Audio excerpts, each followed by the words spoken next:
Welcome to Luca and Miguel. Enjoy the video. In this video, I will explain how to make an app using Figma. First, open Figma and create a new design file. Choose a suitable device frame like an iPhone 15 to begin your project. Organize your work by using pages for different sections and frames for individual screens. This structured approach helps maintain clarity throughout the design process, making it easier to manage your app's various components and user flows effectively. Now, let's dive into designing your app's user interface. Utilize Figma's tools to add shapes, text, and images, forming the visual elements of your application. A key tip is to create reusable components for elements like buttons and navigation bars.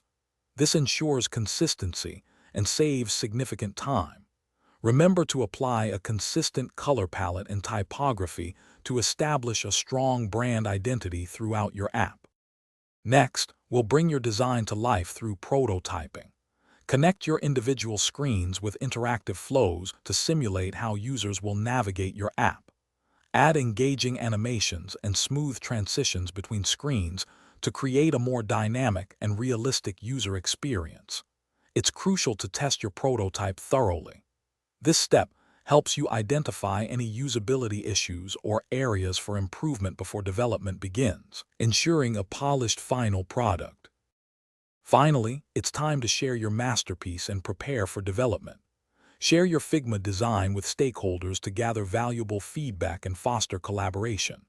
When handing off to developers, ensure your design includes clear specifications for measurements, colors, and fonts.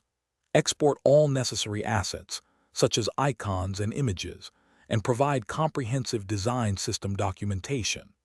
This streamlined process ensures a smooth transition from design to development. Thanks for watching and please subscribe. It's the best investment you'll ever make.